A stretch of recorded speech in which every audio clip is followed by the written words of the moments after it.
Hello दोस्तों, कैसे हो आप सभी। आशा करती हूँ आप सभी स्वस्थ होंगे। मैं आप सभी का अपने चैनल हिंदी क्लासेस में बहुत बहुत स्वागत करती हूँ। तो भाई आप सभी के लिए मैंने हिंदी साहित्य की थ्योरी क्लासेस चला रखी है। सरस्वती पांडे और गोविंद पांडे की बुक में से हम ये करने लग रहे हैं। आदिकाल अपना कंप्लीट हो गया था, ठीक है। देखिए तो प्लीज प्लेलिस्ट बनी हुई है, आप जाकर वहां पर विजिट कर सकते हैं भाई। ठीक है, भक्ति काल करते हैं। पूर्व पीठिका। मोनियर विलियम्स के अनुसार भक्ति शब्द की व्युत्पत्ति भज धातु से हुई है। भक्ति शब्द का सर्वप्रथम उल्लेख श्वेता श्वेतर उपनिषद में मिलता है। कहां पर मिलता है भक्ति शब्द का सबसे पहले उल्लेख? तो श्वेता श्वेतर उपनिषद में हमें देखने को मिलता है। और भक्ति जो शब्द है इसकी व्युत्पत्ति कहां से हुई है? भज धातु से हुई है। ये किसके अनुसार है? मोनियर विलियम्स के अनुसार ये रहेगा। आगे देखते हैं।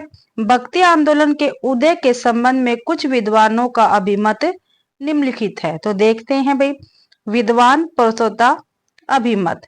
ग्रियसन भक्ति काल को ईसाइत की देन मानते हैं। आचार्य रामचंद्र शुक्ल इस्लामी आक्रमण की प्रतिक्रिया मानते हैं वे भक्ति काल को। हजारी प्रसाद द्विवेदी भारतीय चिंतन धारा का स्वाभाविक विकास मानते हैं।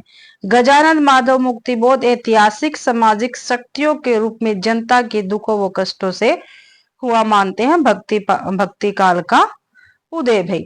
ठीक है, ये आपको ध्यान रखना है, ये पेपर में पूछे जाते हैं कथन। ठीक है, काफी बार पूछा गया ना। भक्ति काल को ईसाइत की देन किसने माना? तो ग्रियर्सन ने माना है। इस्लाम में आक्रमण की प्रतिक्रिया किसने माना भक्ति काल को? तो आचार्य रामचंद्र शुक्ल जी ने माना है। भारतीय चिंतन चिंतन धारा का स्वाभाविक विकास भक्ति काल को किसने कहा? तो हजारी प्रसाद द्विवेदी ने कहा है।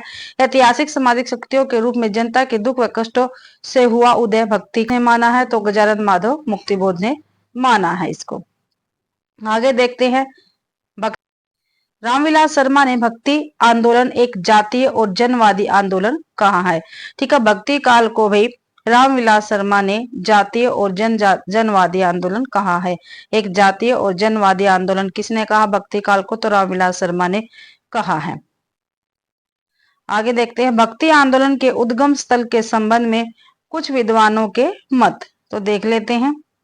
भक्ति का जो सोता दक्षिण की ओर से धीरे धीरे उत्तर की ओर पहले से ही आ रहा था, उसे राजनीतिक परिवर्तन के कारण शून्य पड़ते हुए जनता के हृदय में फैलने के लिए पूरा स्थान मिला।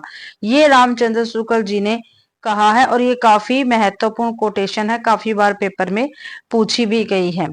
भक्ति द्राविड़ उपजी लाए रामानंद, प्रगट किया कबीर ने सात दीप नौखंड। तो ये कबीरदास जी की है भाई कथन, और ये पेपर में पूछे जाते हैं। आगे है। उत्पन्ना द्राविड साहे वृद्धि कर्नाटके गता, चिंतमणे महाराष्ट्र गुजरे चिनता गता। ये श्रीमद् भागवत में लिखा है। आचार्य रामचंद्र शुक्ल जी ने दक्षिण में भक्ति का उदय स्वीकार किया है। ठीक है, दक्षिण में भक्ति का उदय किसने स्वीकार किया? तो किसने? आचार्य रामचंद्र शुक्ल जी ने कहा है। भक्ति आंदोलन के संबंध में विभिन्न विद्वानों के कथन हम देख लेते हैं।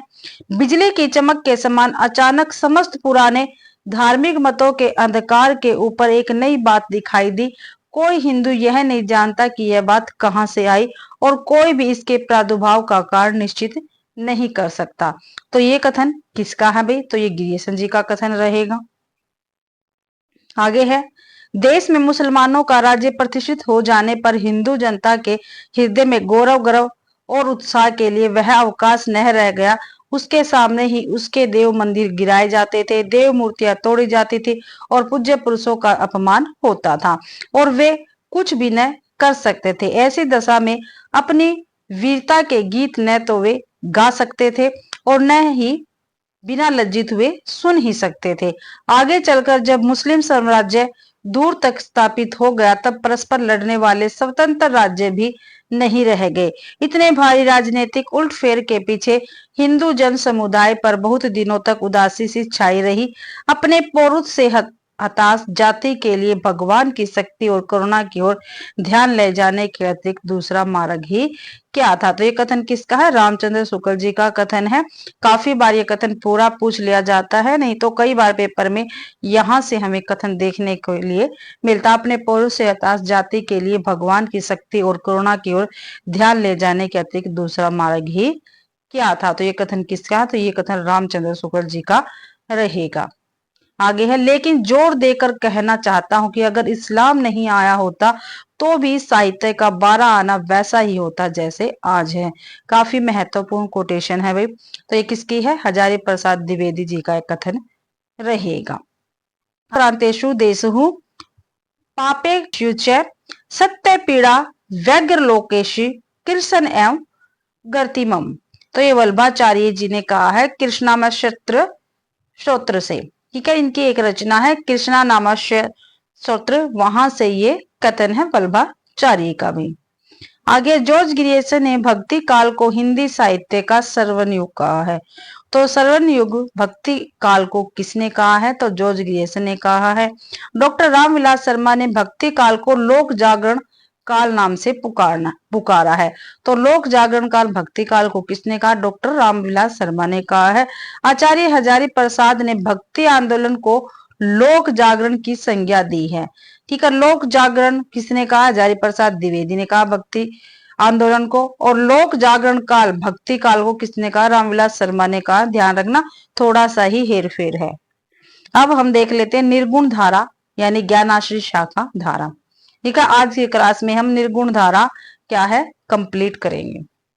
निर्गुण धारा के ज्ञानाश्रय शाखा को विद्वानों ने कई नाम दिए हैं जो निम्न है। देख लेते हैं क्या क्या दिया है। प्रस्तोता और नामकरण। रामचंद्र शुक्ल जी ने ज्ञानाश्रय शाखा कहा है। हजारी प्रसाद द्विवेदी ने निर्गुण भक्ति कहा है। राम कुमार वर्मा ने संत काव्य कहा है। परशुराम चतुर्वेदी ने संत काव्य कहा है। गणपति चंद्र गुप्त ने संत काव्य कहा है। भाई संत काव्य धारा के प्रथम कवि और प्रस्तोता निम्नलिखित देखते हैं। प्रस्तोता और प्रथम कवि। आचार्य रामचंद्र शुक्ल जी ने संत काव्य धारा के प्रथम कवि कबीरदास को माना है। हजारी प्रसाद द्विवेदी जी ने भी कबीरदास को ही माना है। गणपति चंद्र गुप्त ने संत काव्य धारा के प्रथम कवि नामदेव को माना है। राम कुमार वर्मा ने भी नामदेव को माना है। और राम स्वरूप चतुर्वेदी जी ने संत काव्य धारा के प्रथम कवि कबीर को माना है। तो भाई कबीरदास को तीन जो लेखक है या आचार्य है उन्होंने माना है, जैसे आचार्य रामचंद्र शुक्ल, हजारी प्रसाद द्विवेदी और राम स्वरूप चतुर्वेदी। इन्होंने तो कबीरदास को भी संत काव्य धारा का प्रथम कवि माना है। और गणपति चंद्र गुप्त और राम कुमार वर्मा ने नामदेव को संत काव्य धारा का प्रथम कवि माना है। ये आपको ध्यान रखना है। क्या भी रामचंद्र शुक्ल ने लिखा है निर्गुण मार्ग के निर्दिष्ट प्रवर्तक कबीर ही थे। ये रामचंद्र शुक्ल जी ने लिखा है और पेपर में पूछा भी जाता है। हिंदी में भक्ति साहित्य की परंपरा का प्रवर्तन नामदेव ने किया था। महाराष्ट्र के संत परंपरा के आदि कवि मुकुंदराज को माना जाता है। ठीक है, संत परंपरा के आदि कवि किसको माना जाता है? मुकुंदराज को माना जाता है। ये महाराष्ट्र के थे भाई। इन्होंने सन 1190 ईस्वी में मराठी का पहला काव्य विवेक सिंधु लिखा था। विवेक सिंधु मराठी का पहला काव्य ग्रंथ है और 1190 ईस्वी में ये लिखा गया था। आगे है महाराष्ट्र में महानुभाव और बारकरी नामक दो संप्रदाय प्रचलित थे। महानुभाव और बारकरी ये दो संप्रदाय थे। कहां पे प्रचलित थे? महाराष्ट्र में थे भाई। ठीक है, महानुभाव संप्रदाय के प्रवर्तक चक्रधर, ठीक है, चक्रधर थे। और बारकरी संप्रदाय के मूल प्रवर्तक संत पुंडलिक माने जाते हैं। किंतु ऐतिहासिक दृष्टि से बारकरी संप्रदाय के प्रथम उन्नायक संत ज्ञानेश्वर है भाई। ठीक है, जो महानुभाव संप्रदाय था, ठीक है, इसके प्रवर्तक चक्रधर माने गए। बारकरी संप्रदाय के मूल प्रवर्तक संत पुंडरिक माने जाते, किंतु ऐतिहासिक दृष्टि से बारकरी संप्रदाय के प्रथम उन्नायक कौन माने जाते हैं? संत ज्ञानेश्वर। आगे देखते हैं महाराष्ट्र के भक्त संत नामदेव का संक्षिप्त परिचय। जो संत नामदेव जी है ये महाराष्ट्र के थे भी। ठीक है, और इनका हम संक्षिप्त परिचय देख लेते हैं। संप्रदाय, जन्म, जाति, गुरु का नाम और रचना। संप्रदाय नामदेव जी का क्या था? बारकरी था। जन्म इनका 1135 में हुआ और 1215 ईस्वी में इनकी मृत्यु हुई। जाति से ये दर्जी थे भाई नामदेव। गुरु का क्या नाम था? बिसोवा खेचर। कई बार पूछा गया है नामदेव जी के गुरु का क्या नाम है, तो बिसोवा खेचर है। इनकी रचना मराठी में अभंग और हिंदी में गुरु ग्रंथ साहिब में संकलित है भाई इनकी, ठीक है, याद रखना है ये। आगे है नामदेव की हिंदी रचनाओं की भाषा देख लेते हैं। सगुण भक्ति के पदों की भाषा ब्रज थी नामदेव की। जो सगुण भक्ति के पद इन्होंने लिखे हैं नामदेव जी ने, उनकी भाषा क्या थी? ब्रज। और निर्गुण पदों की भाषा नाथपंथियों द्वारा गृहीत खड़ी बोली या सद्दुकड़ी भाषा थी। प्रमुख संत कवियों का संक्षिप्त जीवन वृत्त हम देख लेते हैं। संत कवि: जन्म, मृत्यु, जन्म स्थान, गुरु का नाम, जाति और माता पिता का नाम। रैदास 1388 में जन्म और 1518 में इसकी मृत्यु। जन्म स्थान काशी था। गुरु का नाम रामानंद, जाति से चमार थे वे। कबीरदास 1398 में जन्म, 1518 में इनकी मृत्यु। काशी में जन्म हुआ इनका। रामानंद इनके गुरु थे और जाति से जुलाहा थे। नीरू माता का नाम और नीमा पिता का नाम था। जमनाथ 1451 ईस्वी में जन्म हुआ और 1523 ईस्वी में इनकी मृत्यु हुई। जन्म स्थान नागौर था इनका। गुरु का क्या नाम था? बाबा गोरखनाथ भाई, और ये राजपूत जाति से संबंधित थे। हरिदास निरंजनी 1455 में जन्म हुआ, 1543 में इनकी मृत्यु हुई। और जन्म स्थान इनका कहाँ था? डिडवाण, और प्रागदास इनके गुरु का नाम था। आगे देख लेते हैं गुरु नानक 1469 में इनका जन्म, 1538 से मृत्यु। जन्म स्थान इनका ननकाना, जाति से एक खत्री थे। माता और पिता का नाम कालूराम पिता और तृप्ता माता थे भी गुरु नानक जी की। सिंगा 1519 में इनका जन्म हुआ और 1659 में इनकी मृत्यु हुई। ठीक है, जन्म इनका खजूर मध्य प्रदेश में है भी। गुरु का क्या नाम था? मनरंगीर, जाति से गवाला थे। फिर है लालदास 1540 में जन्म और 1648 में इनकी मृत्यु। ठीक है, जन्म स्थान अलवर। गुरु का नाम गदन चिश्ती, मेव जाति से संबंधित थे। दादू दयाल 1544 में जन्म, 1606 ईस्वी में इनकी मृत्यु। ठीक है, जन्म स्थान इनका अहमदाबाद। गुरु का नाम था इनका वृद्ध भगवान और जाति से धुनिया थे या मोची थे वे। मनुकदास 1574 में इनका जन्म, 1682 में मृत्यु। इलाहाबाद इनका जन्म स्थान रहेगा। गुरु का नाम पुरुषोत्तम, जाति से एक खत्री थे और पिता का नाम सुंदरदास था भाई। बाबा लाल 1590 में जन्म हुआ, 1655 में इनकी मृत्यु। पंजाब में इनका जन्म हुआ था, जाति से क्षत्रिय थे। सुंदरदास 1596 में इनका जन्म हुआ और 1689 में इनकी मृत्यु हुई। जयपुर जन्म स्थान है। दादू दयाल इनके गुरु का नाम है, जाति से बनिया थे। परमानंद और सती इनके माता पिता का नाम था भाई। आगे देख लेते हैं, डॉक्टर बच्चन सिंह ने लिखा है हिंदी भक्त काव्य का प्रथम क्रांतिकारी पुरस्कर्ता कौन है? कबीर है। ना जाने कितनी बार पेपर में पूछा गया है। मुसलमानों के अनुसार कबीर के गुरु का नाम सूफी फकीर शेख तकी था। ये सिकंदर लोदी के पीर गुरु थे। ठीक है, कबीर का गुरु किसको मानते थे भाई? तो सूफी फकीर शेख तकी को मानते थे और ये सिकंदर लोदी के पीर गुरु थे भाई। कबीर की वाणी का संग्रह उनके शिष्य धर्मदास ने बीजक नाम से सन 1464 ईस्वी में किया था। बीजक के 3 भाग किए गए हैं, रमेणी, शब्द और साखी। ठीक है, बीजक का संग्रह किसने किया था? धर्मदास। धर्मदास कौन थे? कबीरदास जी के शिष्य थे। ठीक है, और 1464 ईस्वी में हुआ था। बीजक के 3 भाग थे, रमेणी, शब्द और साखी। कबीरदास की रचनाओं में प्रयुक्त छंद और भाषा, तो देख लेते जो कबीरदास जी हैं इनकी रचनाओं के छंद देख लेते और उनकी भाषा हम देख लेंगे। रचना, अर्थ, प्रयुक्त छंद और भाषा। रमेणी अर्थ इसका रामायण है। प्रयुक्त छंद चौपाई और दोहा इसमें। भाषा इसकी ब्रज भाषा और पूर्वी बोली है। शब्द क्या है इसका अर्थ? शब्द। प्रयुक्त छंद इसमें गैपद है, ये ब्रज भाषा और पूर्वी बोली में लिखी गई है। साखी साक्षी दोहा में लिखी गई है। राजस्थानी पंजाबी मिली खड़ी बोली इसके भाषा है भाई। कबीर की भाषा को पंचमेल खिचड़ी, सद्दुगड़ी आदि नाम से अभिहित किया जाता है। आचार्य आचार्य हजारी प्रसाद द्विवेदी ने कबीर को भाषा का डिक्टेटर कहा है। तो भाषा का डिक्टेटर कबीर दास को किसने कहा? तो आचार्य हजारी प्रसाद द्विवेदी ने कहा है। आचार्य रामचंद्र शुक्ल के अनुसार कबीर की वचनावली की सबसे प्राचीन प्रति सन 1512 की लिखी हुई है। कबीर की वचनावली की सबसे प्राचीन प्रति सन 1512 ईस्वी में लिखी गई है, ध्यान रखना है। कबीरदास ने भाषा के संबंध में विद्वानों के निम्नलिखित मत है। जो कबीरदास जी की भाषा थी, ठीक है, इसके संबंध में विद्वानों ने अलग अलग अपने मत प्रस्तुत किए हैं, देख लेते हैं। विद्वान और कबीर की भाषा। श्याम सुंदर दास ने कबीर की भाषा को पंचमेल खिचड़ी कहा है। रामचंद्र शुक्ल जी ने सद्दू कड़ी भाषा कहा है। ठीक है, रामचंद्र शुक्ल जी ने कबीर की भाषा को सद्दू कड़ी कहा है। हजारी प्रसाद द्विवेदी जी ने कबीर को भाषा के डिक्टेटर कहा है। आगे देखते हैं। कबीर की वाणियों का सबसे पुराना नमूना गुरु ग्रंथ साहिब में हमें देखने को मिलता है।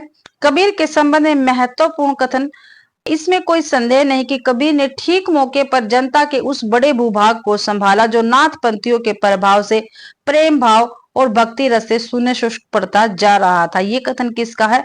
ये रामचंद्र शुक्ल जी का कथन है कबीर के संबंध में भी।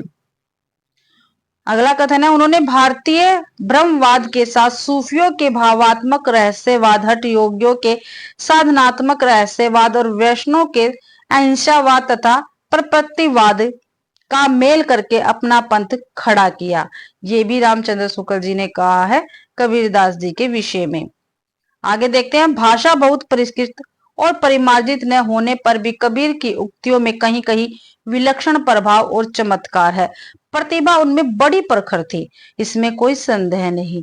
तो ये कथन किसका? तो ये कथन भी रामचंद्र शुक्ल जी का कथन है। काफी महत्वपूर्ण क्लास है भाई ये, ठीक है। तो क्लास को शुरू से लेकर अंत तक जरूर देखे भाई, ठीक है। और शेयर भी जरूर करें, कमेंट भी जरूर करें और चैनल को भी सब्सक्राइब जरूर करें। और पीडीएफ आपको पता है टेलीग्राम चैनल पर मिल जाता, तो उसको भी ज्वाइन करना आप बिल्कुल भी ना भूले भाई। आगे देखते हैं। कबीर की मृत्यु मगहर में हुई। कबीर की पत्नी का नाम लोई था। पूछा जाता है ना, पुत्र पुत्री का नाम कमाल और कमाली था। पुत्र का नाम कमाल और पुत्री का कमाली था भाई। संत रैदास या रविरदास मीराबाई और उदय के गुरु माने जाते हैं। अब के 40 पद गुरु ग्रंथ साहिब में संकलित है। पूछा जाता है ना, जो गुरु नानक देव सिख संप्रदाय के मूल प्रवर्तक और आदि गुरु थे। गुरु नानक देव के विषय में देखते हैं। तो ये सिख संप्रदाय के मूल प्रवर्तक थे और आदि गुरु थे भी गुरु नानक देव। गुरु नानक देव की पत्नी का नाम सुलक्षणी था। क्या था? सुलक्षणी था। और इनके 2 पुत्र थे। कितने पुत्र थे गुरु नानक देव के? 2 पुत्र थे, श्रीचंद और लक्ष्मी चंद। क्या नाम थे इनके पुत्रों का? श्रीचंद और लक्ष्मी चंद। और पत्नी का क्या नाम है? सुलक्षणी भाई। गुरु नानक देव की प्रमुख रचनाएं हैं जपू जी, आशा दीवार, रही रास, सोहिला। गुरु ग्रंथ साहिब में ये संकलित है भाई, ठीक है। काफी महत्वपूर्ण रचनाएं हैं इनकी, जपू जी, आशा दीवार, रही रास और सोहिला। जपू जी नानक दर्शन का सार तत्व है। जो जपू जी गुरु नानक देव की रचना है, ये नानक दर्शन का क्या है? सार तत्व है भाई। नसीहतनामा नानक देव की महत्वपूर्ण रचना है। जो नसीहतनामा है, ये नानक देव यानी गुरु नानक देव की महत्वपूर्ण रचना है। प्रमुख संत कवियों से संबंधित प्रसिद्ध स्थल निम्नलिखित है। देख लेते हैं जो प्रमुख संत कवि थे, इनसे संबंधित प्रसिद्ध स्थल जो है वो देखते हैं। प्रसिद्ध स्थल और संबंधित संत कवि। संभारा स्थल समाधि स्थल है भाई ये, जमनाथ।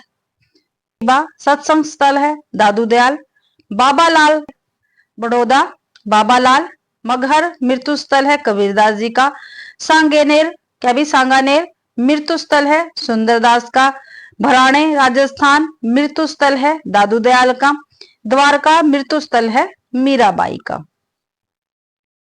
आगे प्रवर्ती संप्रदाय मुख्य केंद्र उनके प्रमुख शिष्य इस प्रकार। संप्रदाय, प्रवर्तक, केंद्र और प्रमुख शिष्य हम देख लेते हैं। कबीर पंथ, कबीरदास इसके प्रवर्तक है और इसका केंद्र काशी था। इनके प्रमुख शिष्य कौन थे? धर्मदास थे। सिख संप्रदाय गुरु नानक देव प्रवर्तक है, पंजाब इनका केंद्र था। उदासी संप्रदाय श्री चंद इसके प्रवर्तक रहेंगे। विष्णोई अभी विश्नोई संप्रदाय जम्बनाथ, कई बार पूछा, संप्रदाय के प्रवर्तक थे, तो कौन से थे? विश्नोई संप्रदाय से संबंधित थे भैया। ठीक है, बीकानेर इसका केंद्र था। और जमनाथ जी के शिष्य कौन थे? हावली, पावाजी, लोहा पागल, दत्तनाथ और मालदेव। निरंजनी संप्रदाय, इसके प्रवर्तक है हरिदास निरंजनी। डीडवाना केंद्र था इसका, और इनके शिष्य थे नारायण दास और रूपदास जी। लाल पंथ, ठीक है, इसके प्रवर्तक थे लालदास, अलवर से संबंधित है ये। दादू पंथ, इनसे संबंधित है दादू दयाल, राजस्थान से संबंधित है भैया। ठीक है, और इनके शिष्य थे रज्जब, सुंदरदास, परागदास और जनगोपाल। बाबा लाली, बाबा लाल इसके प्रवर्तक थे, गुरुदासपुर से संबंधित थे भाई। बावरी संप्रदाय, बावरी साहिबा इसके प्रवर्तक रहेंगे। सत्यनामी, जगजीवन दास इसके प्रवर्तक है, नरलोन से। ठीक है, और इनके शिष्य थे गोविंद साहब, भीखा साहब। साधो साधो संप्रदाय संबंधित है वीर भानु, ये फरुखाबाद से संबंधित थे भाई। आगे देख लेते हैं, दादू दयाल के संप्रदाय को ब्रह्म संप्रदाय या परम ब्रह्म संप्रदाय नाम से भी जाना जाता है। दादू दयाल के संप्रदाय को ब्रह्म संप्रदाय या परम ब्रह्म संप्रदाय के नाम से जाना जाता है। निरंजनी संप्रदाय उड़ीसा में प्रचलित था। कहां पे प्रचलित था? उड़ीसा में। दादू पंथ के उत्तराधिकारी दादू के पुत्र गरीब दास तथा मिस्किन दास थे। ठीक है, मिस्किन दास और गरीब दास क्या थे? दादू के पुत्र थे, और ये दादू पंथ के उत्तराधिकारी थे। कबीर दास के उत्तराधिकारी कमाल व धर्मदास थे। ठीक है, प्रमुख संत कवियों द्वारा रचित ग्रंथ एवं भाषा इस प्रकार है। तो देख लेते हैं संत कवि, पुस्तक और उनकी भाषा। हरिदास निरंजनी, इनकी पुस्तक देख लेते हैं और भाषा भी देख लेंगे। हरिदास निरंजनी जी की पुस्तक है अष्टपदी जोग ग्रंथ। क्या भी? अष्टपदी जोग ग्रंथ, ब्रह्मस्तुति, हंस प्रबोध ग्रंथ, निरपक्ष मूल ग्रंथ, पूजा जोग ग्रंथ, समाधि जोग ग्रंथ, संग्राम जोग ग्रंथ, और इनकी भाषा है सरल ब्रज भाषा। ठीक है, सरल ब्रज भाषा में इन्होंने इन पुस्तकों को लिखा है। सिंगा जी का दृढ़ उपदेश, सिंगा जी का आत्मबोध, सिंगा जी का दोष बोध, सिंगा जी का नरद, सिंगा जी का शरद, सिंगा जी की वाणी, सिंगा जी की वाणी सिंगा जी की वाणी वल्ली, सिंगा जी का सातवार, सिंगा जी की 15 तिथि, सिंगा जी की 12 मासी, सिंगा जी के भजन। ठीक है, इनकी भाषा थी निमाड़ी। सिंगा जी की भाषा क्या थी? निमाड़ी थी। दादू दयाल हरडे बानी, अंगवधु, काया बोली। ठीक है, भाषा राजस्थानी खड़ी बोली मिश्रित ब्रज थी भाई। मलुकदास की पुस्तकें हैं रतन खान, ज्ञान बोध, ज्ञान प्रोछी, अवधि भाषा में थी ये। भक्त वच्छावली, क्या भी? भक्त वच्छावली, भक्ति विवेक, 12 खड़ी, रामावतार लीला, ब्रज लीला, ध्रुव चरित्र, सुख सागर शब्द, और इनकी भाषा ब्रज भाषा थी भी। 3 रचनाएं इनकी अवधि भाषा में थी, रतन खान, ज्ञान बोध और ज्ञान प्रोछी, और बाकी की ब्रज भाषा में थी मलुकदास जी की रचनाएं। बाबालाल, इनकी पुस्तकें हैं असरारे मार्फत, नादिरू त्रिकांत, क्या भी? नादी, ज्ञान समुंदर, सुंदर विलास, भाषा परिष्कृत ब्रज भाषा थी। काफी बार सुंदरदास जी की रचनाएं भी पूछी गई। रज्जब की सबंगी, एक ही रचना और काफी महत्वपूर्ण रचना सबंगी रज्जब की है। गुरु अर्जुन सिंह की सुखमणि, 52 अखरी, 12 मासा, भाषा इनकी ब्रज भाषा थी। निपट निरंजनी, शांत सरसी निरंजनी संग्रह। अक्षर अरण्य, राजयोग, विज्ञान योग, ध्यान योग, सिद्धांत बोध, विवेक दीपिका, ब्रह्म ज्ञान, अनन्य प्रकाश, ये भी अक्षर अनन्य की काफी महत्वपूर्ण पुस्तकें थी। दादू दयाल की वाणियों का सर्वप्रथम संपादन उनके 2 शिष्य संत दास और जगन दास ने हरडे वाणी शीर्षक से किया। पुनर्रज्जब ने अंगबधु शीर्षक से इसका संपादन किया था बे। जो दादू दयाल जी है, इनकी वाणियों का प्रथम संपादन, जो वाणियों का प्रथम संपादन था प्रथम भाई, तो वो तो इनके 2 शिष्य संत दास और जगन्दास ने हरडे वाणी के नाम से किया था। फिर पुनः रज्जब ने अंगवधु शीर्षक से इसका संपादन किया भाई। तो पूछा जाता है हरडे वाणी शीर्षक से, ठीक है, किसकी वाणियों का संपादन हुआ है? तो भाई दादू दयाल का हुआ है। और किसने किया है? संतदास और जगरदास ने किया है। अंगवधु किसकी रचना है? तो किसकी रचना है? दादू दयाल की रचना रहेगी। ठीक है, और इसका संपादन किसने किया है? रज्जब ने किया है।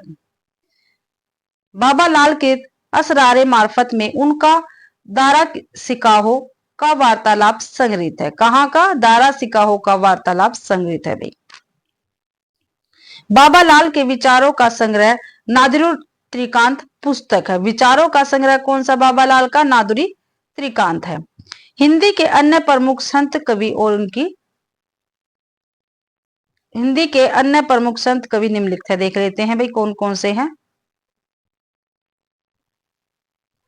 संत कवि, जन्म स्थान, जन्म स्थल, गुरु का नाम और उनकी जाति। धर्मदास बाधोगढ़ इनका जन्म स्थल है। कबीर दास इनके गुरु का नाम है। बनिया जाति संबंधित थे। धन्ना 1415 में जन्म हुआ। धुआन जन्म स्थल है। आनंद इनके गुरु थे भी धन्ना के। ठीक है, जाट जाति से संबंधित है। पीपा 1425 में जन्म। ठीक है, गगरोन गढ़ रामानंद इनके गुरु थे।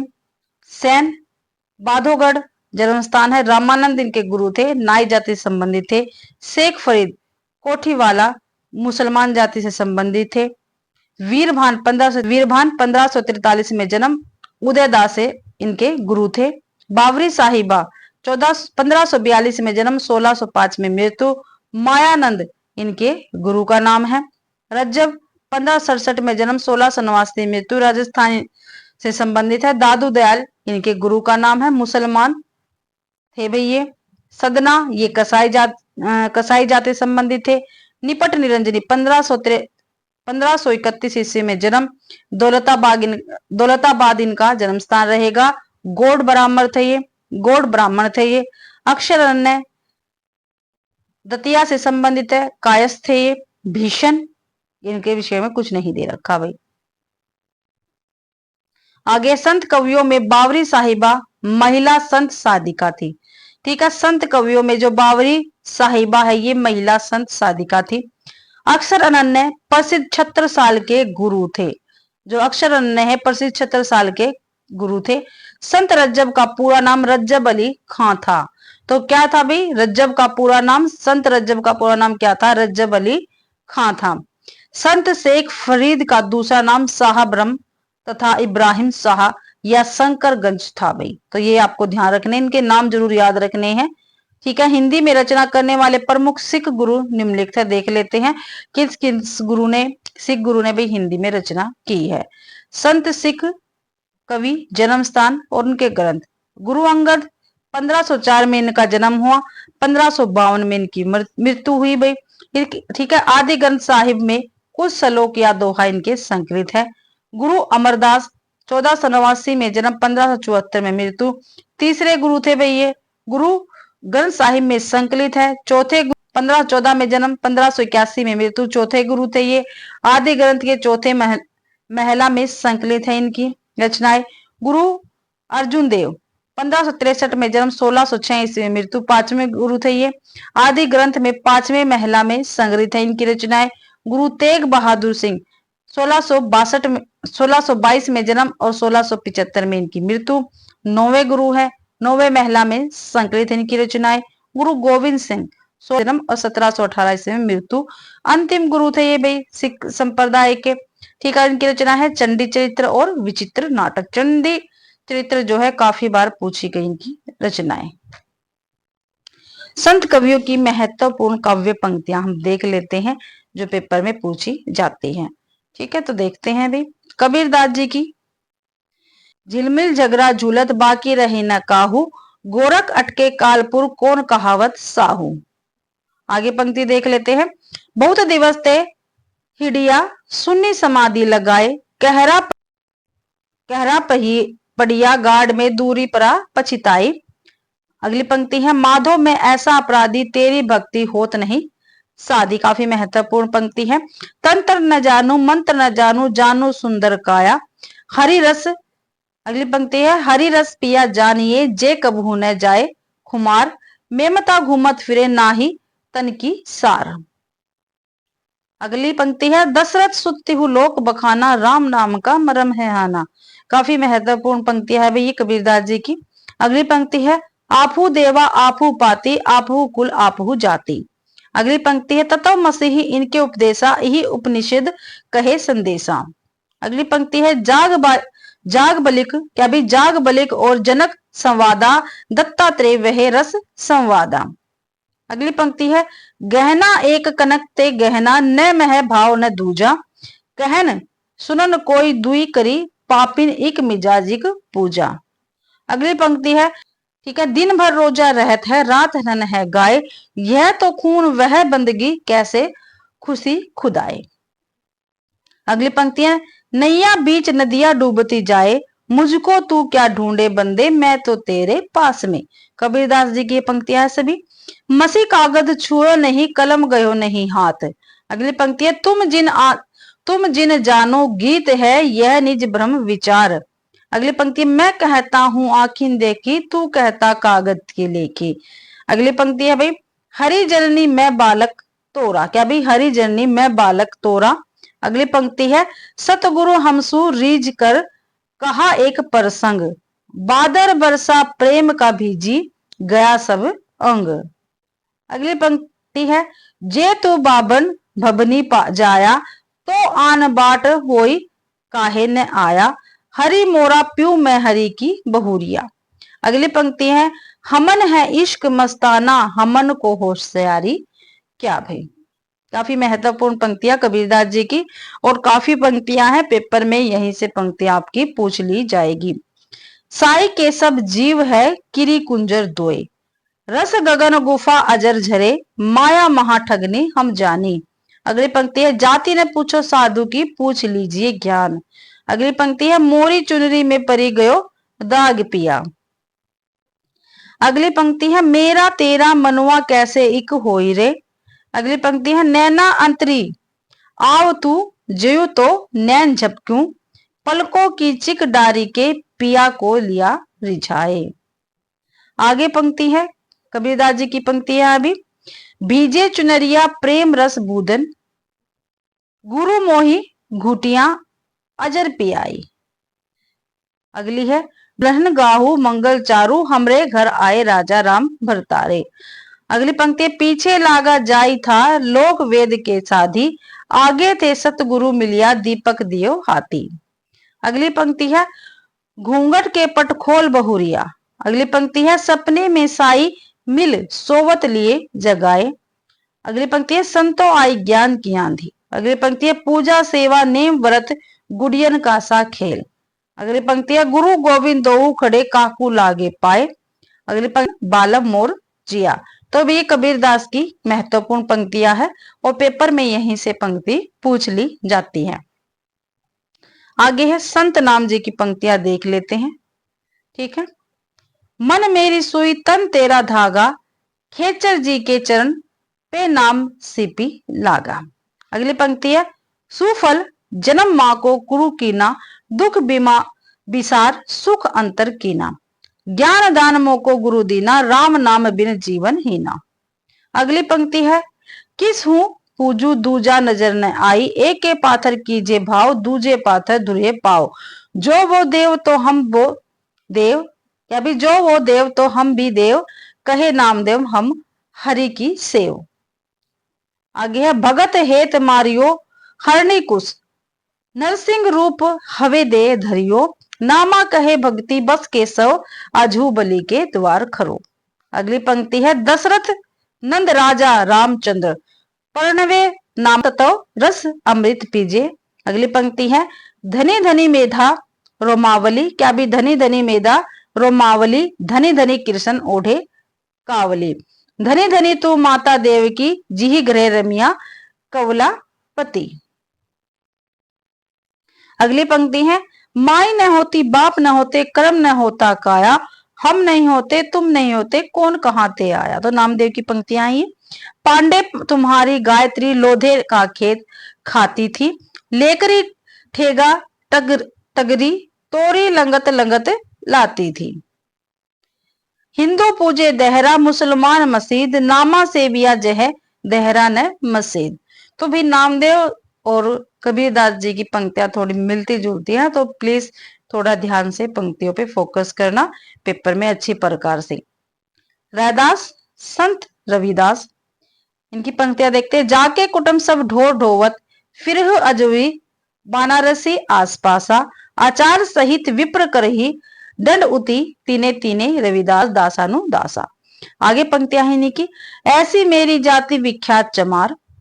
अगली पंक्ति है। पावर जंगम कीट पतंगा पूरी रहो हरिराई, गुण निर्गुण कहित नहीं जाके, अब कैसे छूटे राम नाम रट लागी, प्रभु जी तुम चंदन हम पानी, जाकी अंग अंग वासने समानी। आगे है। जाति ओछा पाती ओछा, ओछा जन्मू हमारा। अगली पंक्ति है। दूध तरे तनह विडारू, फूलू भवरे जलू मीन बिगाड़ू, माई गोविंद पूजा कहाले चढ़ाऊ, अवरु तो फूल अनुपु न पाऊं, मलया गिरिवे रहे है भुअंगा, मृत बरसे एक संगा, तन मन अर्पु पूजे चढ़ाऊ, गुरु प्रसादी निरंजन पाऊं। अगली पंक्ति है। अखिल खिले नहीं का कहे पंडित, कोई न कहे समुझाई, अबरन वर्णन रूप नहीं जाके, कह लो लाई समाई, चंदन सूर नहीं राति दिवस नहीं, धरनी आकाश न भाई, कर्म अकर्म नहीं शुभ अशुभ नहीं, का कही देहु बड़ाई। अगली पंक्ति है। जब हम होत है तब तू नाही, अब तू ही मैं नाही, अतल अगले लहरी मई, उधी जल केवल जल माही। तो ये रविदास जी की पंक्तियां हैं। अगली पंक्ति है। माधव क्या कहिए प्रभु ऐसा, जैसा मानिए होई न तैसा, नरपति एक सिंहासन सोइया, सपने भया भिखारी, अचत राजा बिछुरत दुखु पाइया, सो गति भई हमारी। आगे है। मन चंगा तो कठौती में गंगा। रविदास जी की काफी महत्वपूर्ण पंक्तियां हैं ये।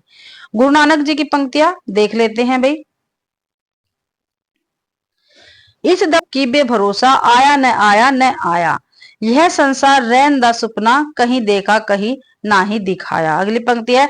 जो नर दुख में दुख नहीं माने, सुख सने अरुभय नहीं जाके, कंचन माटी जाने। काफी महत्वपूर्ण पंक्ति काफी बार पूछी गई है गुरु नानक जी की। अगली पंक्ति है।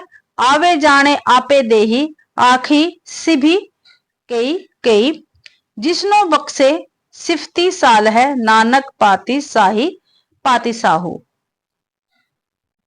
अगली पंक्ति है। सूर खान खमसान किया हिंदुस्तान रायना, आपे दोस्त ने दई करते जपूकारी मुगल चढ़ाया, एक ती मारी पुई कुरी लाने, ते की दरुद न आइया। अगली पंक्ति है भाई। जिन सिर सोहन पटिया, मांगी पाई सथुर, ते सिर काती मुनि अही गल, विधि आपे दूर। आगे है। दादू दयाल की पंक्तियां देखते हैं। भाई रे ऐसा पंथ हमारा है, पंख रहित पंथ गह पूरा, अबरन एक अधारा। आगे पंक्ति है। घी दूध से रमी रहा, व्यापक सब हो ठोर। अगली पंक्ति है। यह मसीह यह देरा, संत गुरु दिया दिखाए, भीतर सेवा बंदगी बाहरी काहे जाई। अगली पंक्ति है। असत मिलिए अंतर पड़िए, क्या भी असंत मिलिए अंतर पड़िए, भाव भक्ति रस जाई, साथ मिलिए सुख उपजई, आनंद अंग नवाई। आगे है। अपना मस्तिष्क काट के वीर हुआ कबीर। तो ये भी दादू दयाल जी की काफी महत्वपूर्ण पंक्ति है, काफी बार पंक्तियां पूछी गई हैं। मलुकदास जी की पंक्तियां देख लेते हैं। जपू मन मेरे, सुर न असुर टहलुआ, जाके मुनि गंधर्व है जाके चेरे, हमारा खाक हम खाकी बंदे, खाकी से पैदा किए अति खाफिल गंदे। अगली पंक्ति है काफी महत्वपूर्ण है। अजगर करे न चाकरी, पंछी करे न काम। तो ये मलुकदास जी की पंक्तियां रहेंगी। सुंदरदास जी की पंक्तियां देख लेते हैं। संत सुंदरदास श्रृंगार रस के कट्टर विरोधी थे, भी ये ध्यान रखना है, ठीक है। सुंदरदास जो है ये श्रृंगार रस के कट्टर विरोधी थे। वे लिखते हैं। रसिक प्रिया रस मंजरी और श्रृंगार ही जानी, चतुराई करी विदुद, अभी चतुराई करी बहुत विधि, विषय बनाए आनी।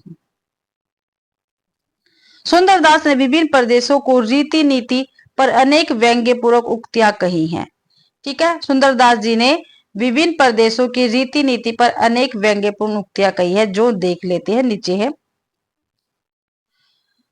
आभू छीत, क्या भी आभूछित अतीत सोहोत विलार और कुकर चाटत हांडी, ये गुजरात पर कही है इन्होंने। ब्रज ने नीरन उत्तम चीर सुदेशन में गत देश ने मारू, ये मारवाड़ पर कही है। गंधत प्याज विगारत नाज ने आवत लाज करे सब भचन, ये दक्षिण पर कही है। ब्राह्मण क्षेत्रीय वे सरु सुदूर चौराई वर्ण ने मच्छ धारत, ये पूर्व के विषय में कही है पंक्तियां। आगे है, हे यह अति गंभीर उठती लहरी आनंद की मिष्ट सु याको नीर सकल पदार्थ मध्य है। आगे पंक्ति है, बोलिए तो बोलबे की बुद्धि होए, ना तो मुख मौन गही चुप होए रहिए। आगे पंक्ति है, पति ही सु प्रेम होए, पति ही सु नेम होए, पति ही सु क्षेम होए, पति ही सूरत है, पति ही सूरत है।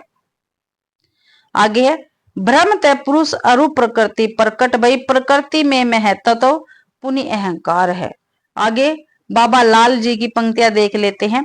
आशा विषय विकार की बंध्या जा संसार, लख 84 फेर में भरमत बारंबार। आगे है, देहा भीतर श्वास है, श्वास से भीतर जीव, जीवे भीतर वासना, किस विधि पाइये पीऊ। रज्जब जी की पंक्तियां देख लेते हैं। रज्जब जी का नाम रज्जब अली खां है। इनकी पंक्तियां, धूनी गर्भे उत्पन्नो दादू योगंद्रा महामुनि। अगली पंक्ति है, वेद सुवाणी कुपजल दुख सु प्राप्ति होए, शब्द साखी सरवर सलील सुख पीवे सब कोय। अगली, मगन भया मन मेरा अह निसी सदा एक रस लागा, दिया दरवे डेरा। अगली पंक्ति है हरिदास निरंजनी जी की, देख लेते हैं। हरिदास निरंजन से पंक्ति है। हरिदास निरंजन जी की पंक्ति है, गुणग्राही गोविंद गुण गावा, भजी भजी राम परम पद पावा। जमनाथ जी की पंक्ति देख लेते हैं। गगन हमारा बाजा वाजे, मत्तर फल हाथी, संशय का बल गुरु मुंह तोड़ा, पांच पुरुष मेरे साथी। सिंगा की पंक्ति देख लेते हैं। जल विच कमल कमल विच कलिया, जय वासुदेव अविनाशी, घर में गंगा घर में जमुना, नहीं द्वारका काशी। मन रंगीर की पंक्ति देख लेते हैं। समुझे ले और मन आई, अंत न होए कोई अपना, यही माया के फंदे में नर आण भुलाना। धर्मदास जी की पंक्तियां देख लेते हैं। बरनों में साहब तुम्हारे चरना, संतन सुख लायक दायक, प्रभु दुख हरना। हरि लागे महलिया, गगन गहराए, मितु मडेरिया, सुनी करी गेला। संत भीषण दास जी की पंक्ति देख लेते हैं। की पंक्तियां, हरि का नाम अमृत, जलु निर्मल, इहु औखत जगी सारा, गुरु प्रसादी कहे जनु भिखनु, पावक मोक दुबारा। अक्षर अरण्य की पंक्ति देख लेते हैं। परलोक लोक दोहु सदे जाए, सोई राजयोग सिद्धांत आए, निज राजयोग ज्ञानी करंत, हटी मूड धर्म साधत अनंत। तो भाई विविध में देख लेते हैं। संत कवियों के नारी के कामनी रूप की आलोचना की। जो संत कवि है इन्होंने नारी के कामनी रूप की आलोचना की है भाई। तो भाई इसी के साथ आज की अपनी क्लास कंप्लीट होती है। ठीक है, निर्गुण काव्य में संत काव्य धारा आज हमने कर ली है। ठीक है, कल हम निर्गुण काव्य धारा की प्रेम मार्गी सूफी शाखा धारा हम करेंगे। आशा करती हूँ भाई आप सभी को क्लास पसंद आई होगी। अगर आप सभी को क्लास पसंद आती है तो प्लीज क्लास को ज्यादा से ज्यादा शेयर करें, लाइक करें और कमेंट भी आप जरूर से जरूर करें भाई। और चैनल को भी सब्सक्राइब करना बिल्कुल भी ना भूले। और पीडीएफ आपको टेलीग्राम चैनल पर मिल जाएगा, तो उसको भी ज्वाइन जरूर से जरूर करें। आप सभी का क्लास देखने के लिए बहुत बहुत धन्यवाद।